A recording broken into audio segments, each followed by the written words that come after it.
প্রবল ইচ্ছাই কোনো কাজকে সমাধানের পথে এগিয়ে নিয়ে যায়।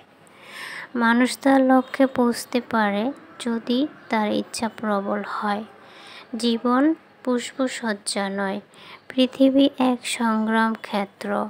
ইচ্ছা যেখানে চূড়ান্ত এবং গতিশীল, সাফল্য সেখানে অনিবার্য। ইচ্ছাশক্তি মানুষের মনোবলের হাতিয়ার।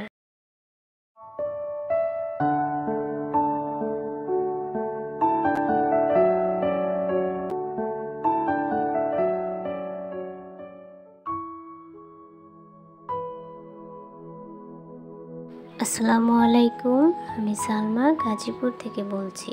সালমা কিচেন ব্লগে সবাইকে স্বাগত জানাই। কাছে এবং দূরে, দেশ ও দেশের বাইরে যে যেখান থেকে আমার ভিডিও দেখছেন, আশা করি আল্লাহর রহমতে ভালো আছেন, সুস্থ আছেন। আলহামদুলিল্লাহ, আমরাও ভালো আছি।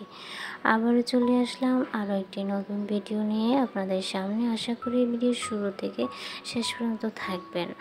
আজকে ভিডিওটি শুরু করছি সকালে কিচেন থেকে। এখানে আমার মেয়ে নুডলস ভেজে নিচ্ছে। অনেক দিন ধরে বলছিল নুডলস পাকাবে, তো ও একটি রেসিপি দেখে নুডলসটা ভেজে নিচ্ছে আর কি। তো নুডলসটা খেতে কিন্তু অনেক বেশি মজা হয়েছিল, আলহামদুলিল্লাহ। আমার আজকে ভিডিওটি ছিল ছেলের জন্মদিনের পরের দিন, কিন্তু ভয়েস দিতে একটু সমস্যা হচ্ছিল, যার কারণে ভিডিওটি আপলোড দিতে একটু দেরি হয়ে গিয়েছে। যাই হোক, আমি সকালে নাস্তা খাওয়ার পর কিচেনে চলে আসি দুপুরে রান্নার আয়োজনের জন্য। তো এখানে আমি কিন্তু রান্নাটা বসিয়ে দিয়েছি।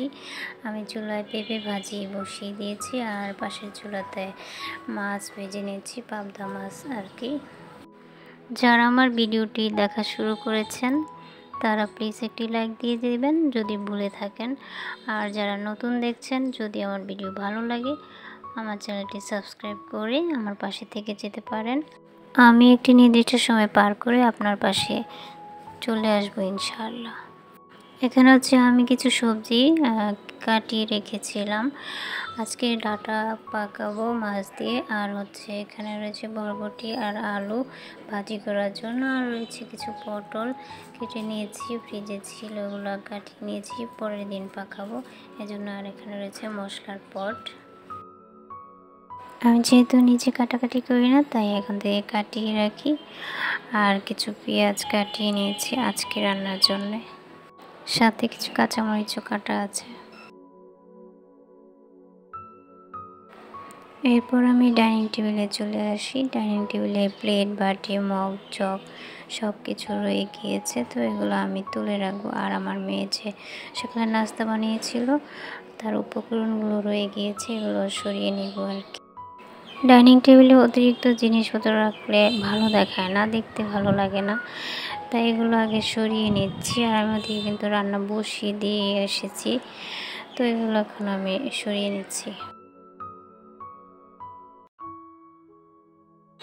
ক্যাবিনেটে রাখতে গিয়ে না বারবার ক্যাবিনেটের পাল্লাটা সরে যাচ্ছিল আর কি, রাখতে পারছিলাম না।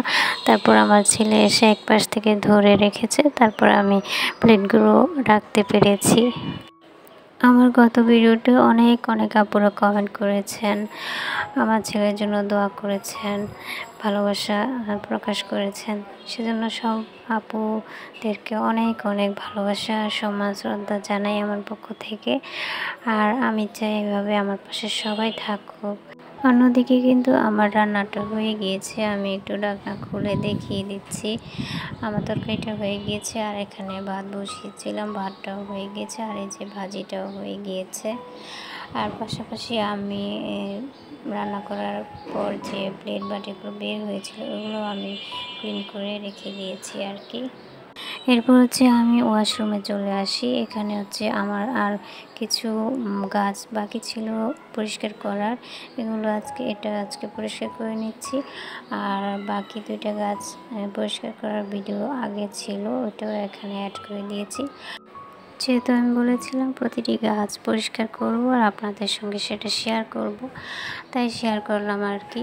গাছগুলো পরিষ্কার করার পর অনেক বেশি পরিষ্কার হয়েছিল। আর যে সবুজ গাছটা রয়েছে এই গাছটা এত বেশি পরিষ্কার হয়েছে যে আমি অবাক হয়ে গিয়েছি। প্রথমবার ব্রাশ দিয়ে পরিষ্কার করেছিলাম, আর এবার শাওয়ার দেওয়াতে অনেক বেশি পরিষ্কার হয়েছে। যাই হোক, আমি আমার ভিডিও শেষ প্রান্তে চলে আসছি। ইনশাল্লাহ দেখা হবে পরবর্তী ভিডিওতে। আল্লাহ হাফেজ, আসসালামু আলাইকুম।